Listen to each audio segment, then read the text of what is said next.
Hey guys, so mayong adlaw unta no nga nindot ang ato ang dagan sa ato ang panahon karon o karong adlaw guys, adlaw Domingo syempre. So adto rayon ta sa ato ang gamay nga payag nga gipahimo. Sukad nga nasugdan natong gamay nga payag didto sa ato ang bukid mga idol no. So kung mga idol la shout out inyo.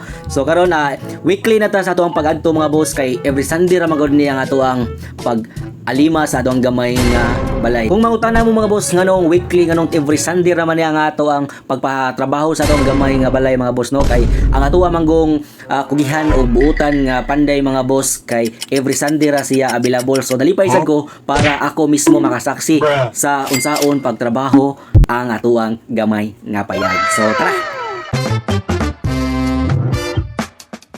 2,000 years later.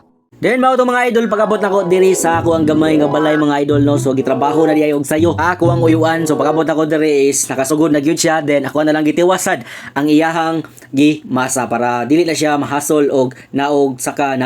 So mao na nga ako na lang yung gidali dayon og mix ang maong gimasa niya. Ako na gyud ning tubago ng ilang mga bawtaan na bitaw mga idol no. Kay ningon magud sila mga idol ngano kunong sayo kay ko sa ako ang pagpahimo sa akong balay bis kana ako'y gamay nga baby. Ako na gyud ang ginahuna sa makadaghan. Nga ako na lang yung hinahinayan while nagtubo ang akong anak. Ako na lang yung hinahinayan ang ako ang gamay nga balay. Just gamay pa nga ako ang baby. Dili pa kaayo dako ang ato ang expenses. Ako na gyud siyang ginahuna sa makadaghan. Kay kung magadako magud ang ato ang baby o ato ang mga anak kay makadako sa dang ato ang expenses o panginahanglan dinhi sa ato ang pamilya. Medyo gamay ra man yang akong gamay nga balay mga boss, pero at least naatay nakita og naagi tay makatulgan. Kay dili man gyud ingon nga magpadata sa istorya sa ubang tao, ayo ang uban magud ang atong paminawon. Ngano daw ingon ana ra kadako ang ato ang mahimo. Natural ingon ana man sad kagamay ang ato ang kwarta. Dili lang gyud ta maminaw sa ilang mga opinyon kay dili man sila mugasto og ilabi na dili sad sila ang mupuyo. So malipay na lang ta kay naatay gamay nakita. So kay gug kalipay ni mga idol kay amo among balay sa una mga idol hangtod karon di ay dili sa una. Ang amo ang balay sa una hangtod karon mga idol kahoy. Mao na mga idol nga naningkamot dayon tag maayo para sa ato ang pamilya og aduna gitay makita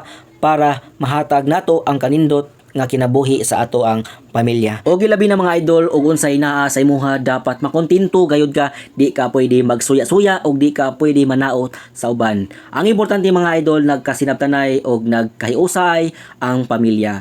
Og syempre di gyud na pwede maulahi ang Ginoo kay mao nay number 1 nga naghatag og dakong kusog kanato. So mao to mga idol, sakto kaayo padong nagita mo pauli. So naa lang ko'y gamay share sa imuha. Musuporta ra na sila basta adunay resulta. So mao na mga idol og amping mo kanunay sa inyong mga biyahe, pamilya og sa inyong trabaho. So salamat og God bless kanunay. Unsa Pilaragoy atik. Ikarong kami una para yota sa drama. Ikaw ug ako asa tamo ng wako kabalo.